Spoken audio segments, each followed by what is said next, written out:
So I'm going to touch up here, get the map selector. I'm going to select the Downforce map. The Downforce map, I believe, is one of the most useful maps. So on the 2020, you see ground contact, you see margin. That's, ground contact, percentage of time you're planning at depth in the last 3 seconds. Margin is that lowest reading in the last 3 seconds. On FieldView, we're mapping the minimum amount of weight that was carried on the gauge wheels every 1/5 of a second.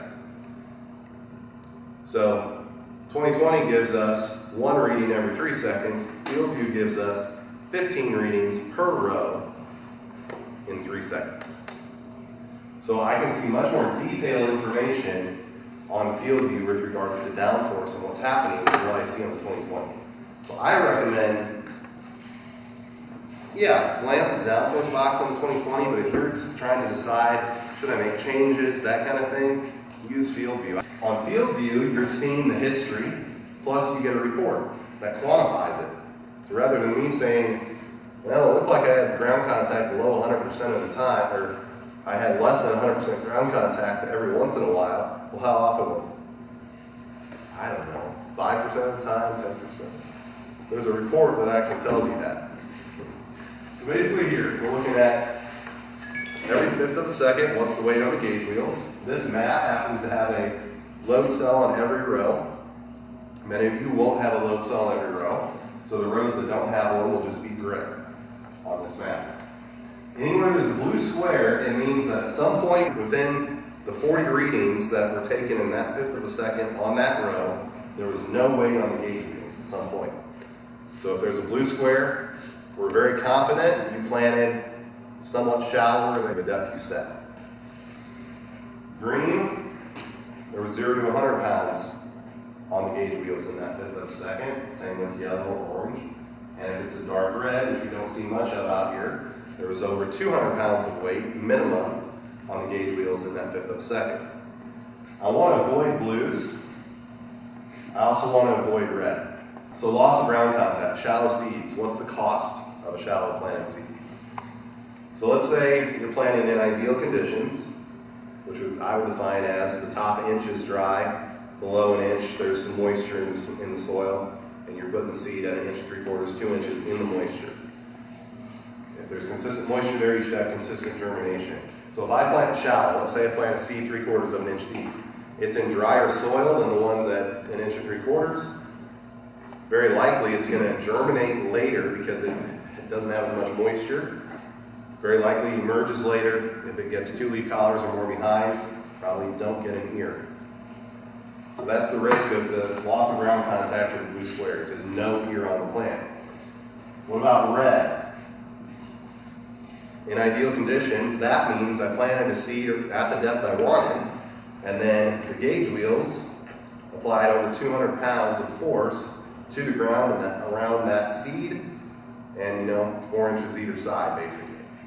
The risk there is, as the roots develop, they hit the compacted soil, and instead of growing out and down at an angle like I want them to, they hit, they resize, they get smaller, maybe they turn, and the plant's under stress early on when it's setting its top end yield, its maximum ear size. If it's under stress, it doesn't set it up here, it sets it down here, and maybe instead of the ears that are 18 rows around, they're 16 rows around. If I do that on every one, it costs me, potentially 20 bushels or something.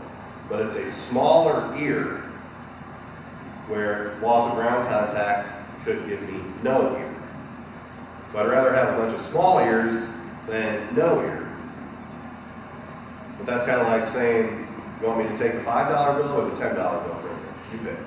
I'm going to take one. Which one? So if you're going to air heavy, but don't try to get it where you're green, yellow, and orange most of the time.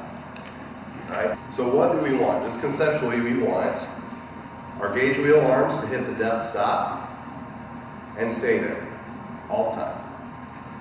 And then we want a little bit more weight, so we're able to firm under the gauge wheels and maintain contact with our depth stop. That's what we want.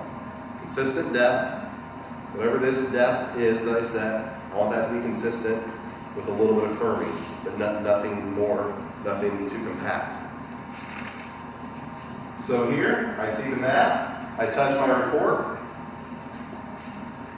and this is showing me every row that's being measured.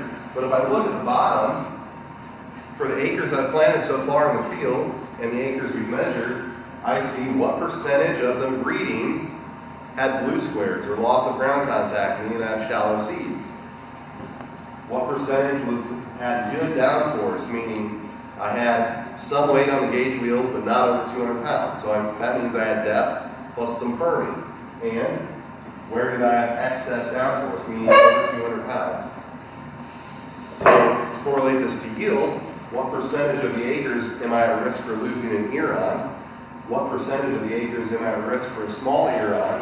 And what percentage of the acres should I be able to optimize ear size given the weather, the fertility of the seed?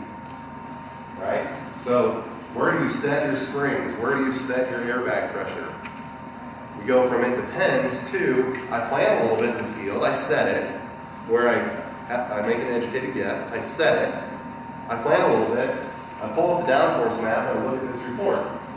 If I see loss of ground contact at 30%, what do?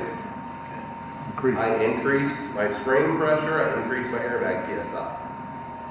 Right? If I see my loss of ground contact at 0.8, my good at 40, my excess at 60%, then what? I would decrease my airbag pressure, decrease my spring pressure. Now, anytime you're controlling the planner wide, where every row is set the same, so this would be if I'm using, if I have springs that I'm going to adjust manually, airbags I adjust manually, whether it's on the in the cab or on the planner, or even with Precision Planning's Air Force system, you're going to have to accept some amount of loss of ground contact, some amount of excess, and try to keep the good as high as possible. So what are acceptable numbers?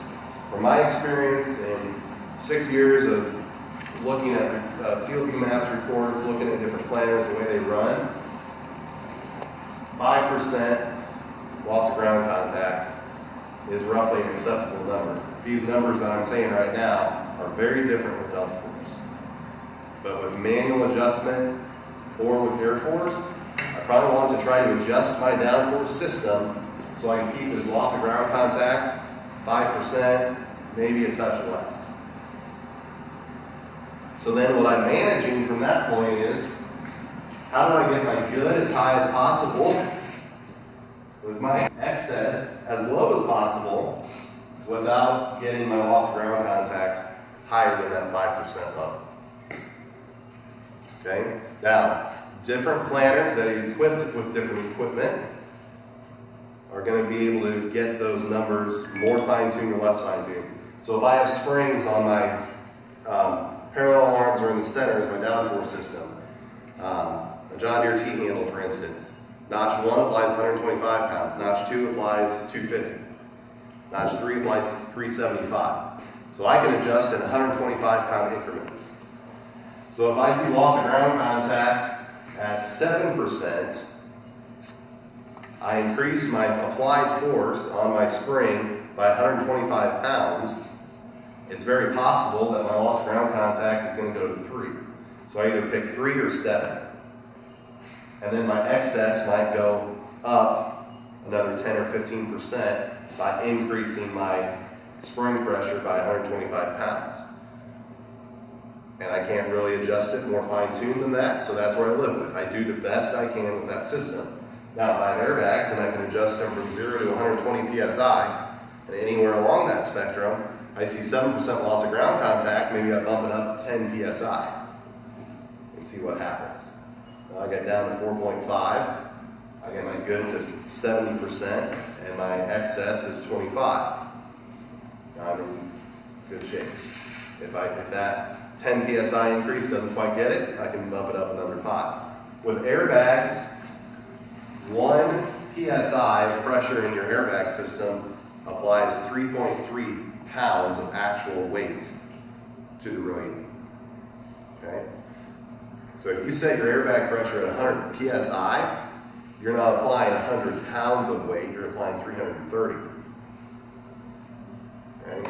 So that's something to keep in mind If I see 25% loss, I probably bump my pressure in my airbags, if that's my system, up 20, 30 PSI. If I see 8% loss, I probably bump it up 5 or 10 PSI. See where I can get. Okay.